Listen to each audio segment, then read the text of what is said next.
आपल्याला माहिती आहे की अतिशय यावेळी महत्त्वाची बातमी आंबेगाव तालुक्यातील माळीण या गावामध्ये आपण बघतोय की का मोठ्या डोंगराचा कडा कोसळलेला आहे।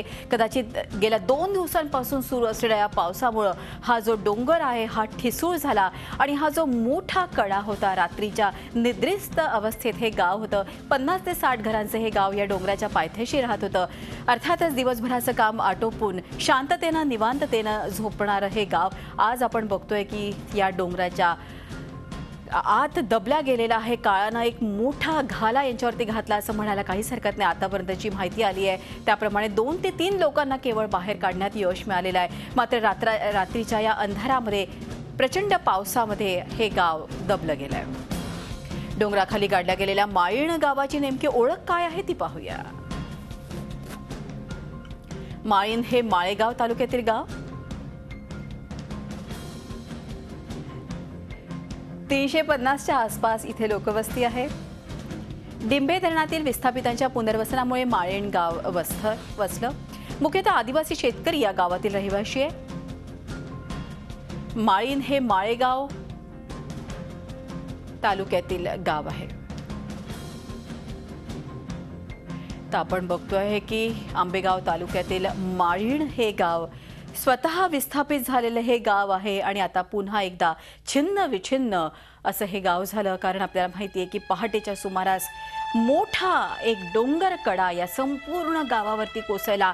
दिवसभर शेतीचं काम केल्यानंतर अर्थात आपल्याला माहिती आहे गेले काही दिवस पाऊस नव्हता, कदाचित पेरणीच्या कामाला देखील हे शेतकरी गेले असतील।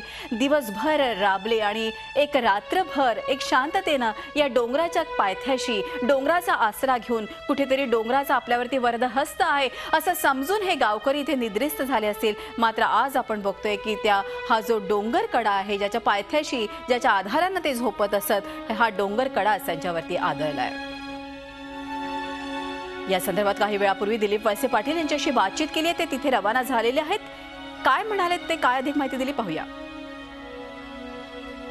अतिशय दुर्दैवी घटना आहे। मला सकाळीच बातमी मुंबईमध्ये कळाली। मी अजूनपर्यंत त्या ठिकाणी पोहोचू शकलो नाही, परंतु संपूर्ण माझा संपर्क तिथल्या सर्व यंत्रणांशी आहे।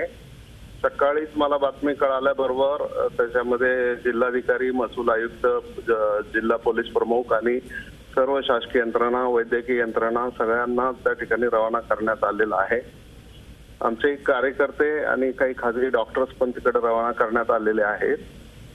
सगळ्या त्या ठिकाणी खूप मोठ्या प्रमाणामध्ये या सगळ्या कड्याचा मलबा खाली आलेला असल्यामुळे किमान 50 ते 100 लोक त्याच्या खाली अडकले असण्याची शक्यता नाकारता येत नाही आणि त्यामुळे त्यांची सगळ्यांची सुटका करणं, त्याच्यासाठी आवश्यक असणारी जी काही मशिनरी आहे ती मशिनरी त्या ठिकाणी रवाना करणं आणि त्याच्यातून या लोकांना बाहेर काढणं हे आमचं पहिलं प्राधान्य त्याच्यामध्ये आहे। आणि त्या दृष्टिकोनातून त्या परिसरातले सर्व नागरिक, सर्व अधिकारी सर्व कामाला लागलेले आहेत आणि त्या दृष्टीने प्रयत्न सुरू आहेत। तर आपण बघतोय की अनेक पोलीस अधिकारी, अनेक आपण बघतोय की खाजगी देखील आजूबाजूच्या संस्था असतील, पोलीस असतील, त्याचबरोबर तिथले कार्यकर्ते असतील, इतर काही गावकरी असतील, सगळेच जण आता मदतीला धावलेले आहेत। मात्र आपल्याला माहिती आहे की प्रचंड पाऊस, त्यात असलेलं धुकं आणि आता असलेला चिखल, मला तर वाटतं पायभर म्हणजे संपूर्ण पाय त्यांचा या चिखलामध्ये रुतत असेल, कारण हा पूर्ण डोंगर जो आहे तो कोसळलेला आहे आणि अशा परिस्थितीत मदत कार्य करणं किती कठीण जात असेल हे आपण सगळे समजू शकतो। तरी देखील सगळेच जण एक जीवाच्या आकांतानं ही जी घटना घडली त्यासाठी जास्तीत जास्त मदत करण्याचा प्रयत्न सगळे जण करतायत। आपल्याला माहिती आहे की 150 ते 200 फूट असा हा जो भाग आहे जिथे 100 ते 150 कदाचित गावकरी आहे हे या कड्याखाली आले असतील असं बोललं जातं। कारण की आपण मगाशी विनोद पाटील यांच्याशी बोललो तर त्यांनी आपल्याला ज्या तऱ्हेने सांगितलं पोलीस अधिकाऱ्यांनी की हा जो डोंगर कडा आहे हा पावसामुळेच कोसळला आणि या डोंगर कड्याखाली संपूर्ण गाव आलेला आहे। मदत कार्य तिथे पोहोचलेलं आहे, पोलीस देखील मोठ्या प्रमाणात पोहोचलेले आहे आणि जास्तीत जास्त शिताफिरा, जास्तीत जास्त शीघ्र गतीनं हे मदत कार्य करण्याचे आमचे प्रयत्न चाललेले आहेत। आपण बघूया, या बातमीवरती आपण राहत आहोत कारण आपल्याला माहिती आहे की प्रत्येक क्षणी ज्या ज्या घटना पावसासंदर्भातल्या असतील त्याचे अपडेट्स आम्ही आपल्यापर्यंत पोहोचवतोय।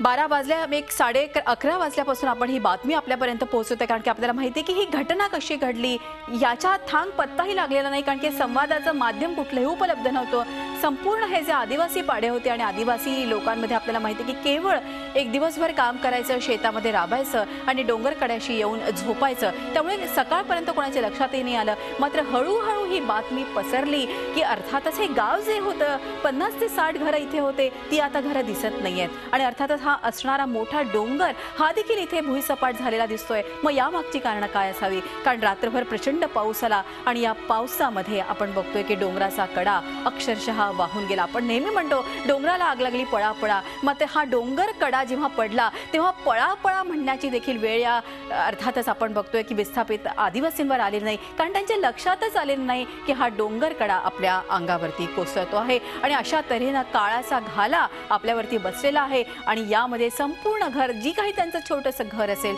ते वाहून गेलेलं आहे किंवा ते दबलं गेलंय.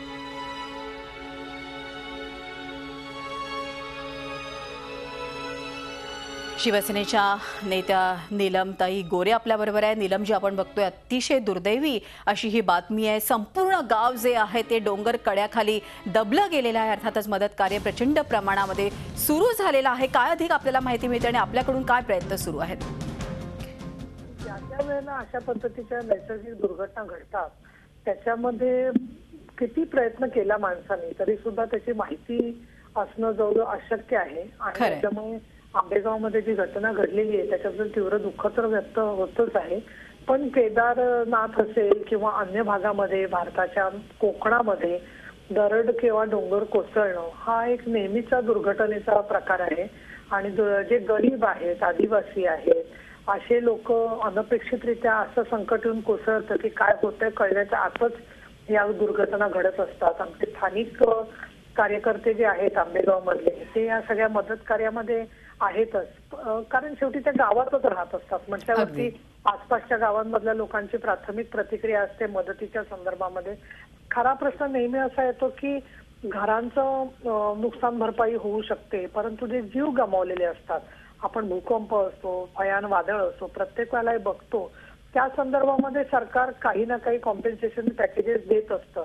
पण आजच्या घडीला यामध्ये काय स्वरूपामधली हानी झालेली आहे, कोणी काही त्या ढिगाऱ्याखाली अजून सापडलेले लोक ज्यांच्या दुगदुगी शिल्लक असेल त्यांना बाहेर काढण्याच्या दृष्टिकोनातून जे प्रयत्न करायला पाहिजेत त्या दृष्टीने मी स्वतः, त्याचबरोबर आमचे स्थानिक खासदार आहेत शिवाजीराव आढळराव पाटील, आंबेगाव मधले आमचे तालुका प्रमुख आहेत करंज खेले आणि बाकी सगळ्यांशी त्यांचं सगळ्यामध्ये लक्ष आहे. आणि मी स्वतः आमच्या शिवसैनिकांना यामध्ये जी जी होईल तिथे शक्य मदत करणं, मग जे जखमी लोक आहेत त्यांना वाहनं उपलब्ध करून देणं, या सगळ्यासाठी म्हणून आमचं सहकार्य राहील. पण माणसाची शक्ती निसर्गाच्या कोपाच्यापेक्षाही किती कमी आहे याची जाणीव अशा प्रसंगाच्या मध्ये होते. खरं आपल्यातला खुजेपणा जो आहे या निसर्गासमोर हा अशा प्रसंगी आपल्याला लक्षात येतो. नीलम, ते आमच्याशी बोलल्या त्याबद्दल अतिशय मनपूर्वक धन्यवाद. शिवसेनेच्या नेत्या नीलम गोरे या आपल्या बरोबर होत्या.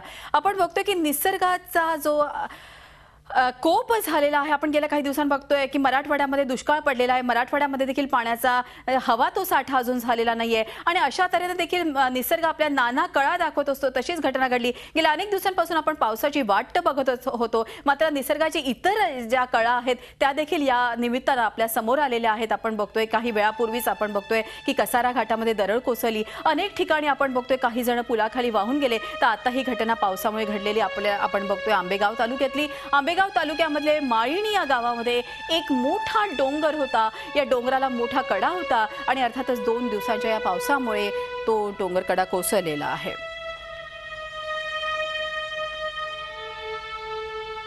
ते अतिशय महत्त्वाची आणि दुर्दैवी बातमी आपण बघू शकतो. एक मोठं संकट कोसळलेलं आहे. आपण बघतोय माळीण गावातल्या गावकऱ्यांवरती.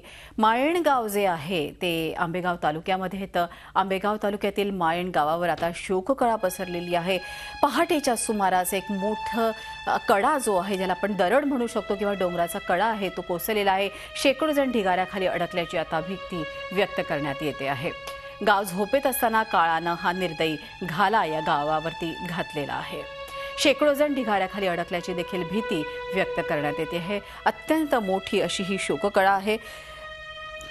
आंबेगाव तालुक्यात भीमाशंकर जवळ दुर्गम भागात असलेल्या माळीण गावातील घरावर पहाटे डोंगराचा हा कडा कोसळला आणि त्यामुळे अनेक जण अडकल्याची देखील भीती व्यक्त करण्यात येते आहे.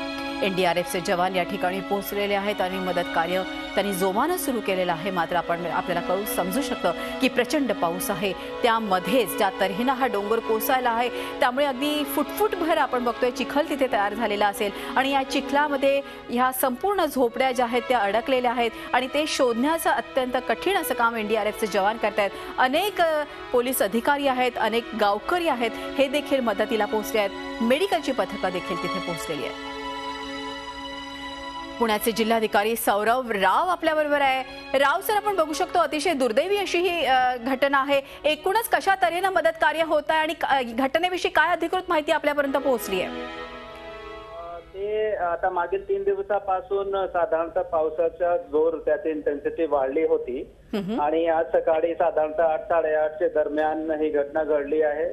सध्या जे प्राथमिक चित्र आहे 35 ते 40 घरे आहेत जे पूर्णतः ते दबलेले आहेत दगड कोसळून.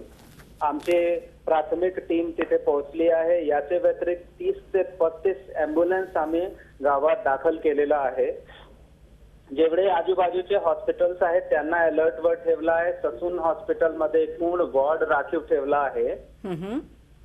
याचे व्यतिरिक्त नॅशनल डिझास्टर रिलीफ फोर्स ज्याच्या बेस आमच्याकडे तळेगाव दाभाडेमध्ये आहेत त्यांना रवाना केला आहे. ते सुद्धा तिथे पोहोचले आहेत. महाराष्ट्र डिझास्टर रिलीफ फोर्स त्यांच्या 6 टीम्स पिंपरी चिंचवडतून आम्ही रवाना केलेला आहे आणि एकंदरीत त्या आजूबाजूच्या भागात जेवढे पोकलँड आणि जेसीबीज आमच्याकडे शासकीय खाजगी उपलब्ध आहेत, एखाद्या संस्थेकडे उपलब्ध आहे, ते सर्व मोबिलाइज केला आहे.